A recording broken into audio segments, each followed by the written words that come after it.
Alright, what's up guys, it is Josh back with another video. In today's video I actually have a bit of a tutorial for you guys. It's in After Effects and I'm going to be showing you how you can implement my new velocity in your own Fortnite montages and highlight videos. Give me some future tutorial ideas down below in the comments if you guys want to see that on the channel in the future. I hope you guys do enjoy and I will see you guys on my PC. Alright guys, so this is going to be a bit of a short tutorial, but I'm inside of After Effects. I'm going to go into new composition here and then we can just set the duration to whatever.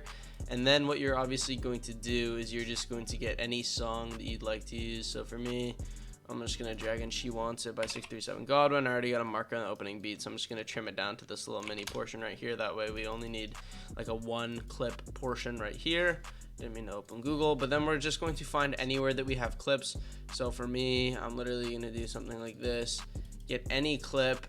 It can even be an old clip, for example. It just has to have some sort of kill, and I'm going to show you how it works. So this clip is not the best, so let me just find a better one. So we'll do 200 Spaz Arena. These clips are pretty old, I'm not gonna lie. So I'm just going to find this one right here. And the principle for my syncing is that we're always going to put the beat drop on the first frame that has shotgun pellets. So it's this frame right here. We're gonna add a marker to this, sync it up with these two markers right here, and then cut it off at the very end, and then cut off the beginning portion. So then right here we just got, we can see that it's perfectly synced. So you guys have probably noticed my new velocity is more of like a slow down velocity before the kill, and then it goes down to like a little 0%. So I'll quickly show you how to do my standard highlights velocity, and then I'll show you how to do the slowdown. So my highlights velocity is just a preset that I'll have in the description. It's literally called Joshyy normal highlights velocity, and it uses BCC velocity remap. Once we've added it to the layer, just press U, and then you're just gonna literally drag it so this middle keyframe is lined up with the kill. And that's what that looks like. I'll have that available to download in the description if you guys want. But for my actual velocity, my slowdown, what I do is I find the first frame that there isn't an edited wall. So in any clip, there's like a point where it kind of focuses on, and you can do a little slowdown if that makes sense. So for a Mongrel Classic clip, it would be after they finish editing the ramp, or this one, it's when they finish editing the wall. So it's this frame right here. We're gonna trim it right like that. And then obviously it gets the kill and whatnot. So we're gonna have two portions right here. This will all be full speed right here, and then this is where the slowdown will start right as this wall goes. So we're actually gonna press Control-Alt-T on this layer, add a keyframe at the beginning of this layer, add a keyframe on the kill, and then add a keyframe to the end.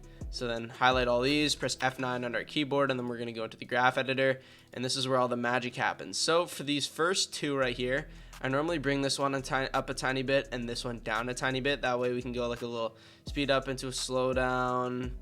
And then obviously right here is where we have our kill. So I'm going to bring this one up a sharp amount. I'm going to bring this one down. I'm going to bring this one across. And then I'm going to bring this one up a bit so then it flatlines. And that one's a bit too sharp. So we're literally just going to bring it down just like that. It's super easy to adjust. And then we can see that is like that. I'm gonna mute this clip, and then if we really want it to go like full slowdown, what we can do is we can zoom in and we can find where the clip ends and make sure that it's like flatlined by that point. So bring it down like that, and that'll be almost 0%. And then we can add frame blending by clicking this box twice, sorry. We can see that's actually added frame blending to our clip itself.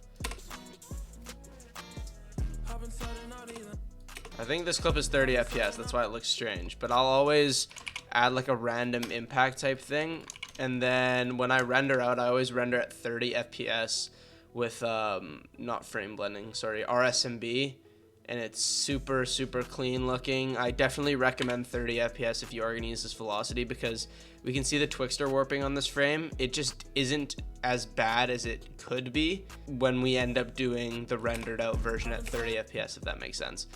So yeah, it definitely reduces the amount, because we can see there's a lot of warping on these frames, but when we render out at 30, a lot of these warpings won't be there because it only renders every other frame that we're seeing right now. I don't know if that makes sense to you guys, but if you guys want to do that kind of velocity, that is a thing. I'll include a Twixtor preset that allows you to just do a built-in slowdown. So I'll just quickly undo everything that I just did so I can show you how to use the preset. So just like that should be good. Okay, we don't have a preset, so we're just gonna go animation, apply animation, and then I'll have this preset in the description as well. And it is actually the slowdown Twixtor velocity. This, you obviously have to have the Twixtor plugin. And then we'll go like this, drag that on, in the second last keyframe is actually where we have our kill. And then if we really want to, we can keyframe the speed like 50% here and then go to the very end and put it at 0. That's what I used to do for my slowdown. And it just, because we can see that it does the full-on slowdown at the very end, which looks super clean. And trust me, with the right song, this will definitely add a really nice effect to it. But I hope you guys did enjoy this little mini tutorial. I will have an episode on DaVinci Resolve coming out later this week or next week. Hope you guys enjoy though. Like, comment, subscribe, and I will see you guys in a video on the channel in the future. Peace out, boys.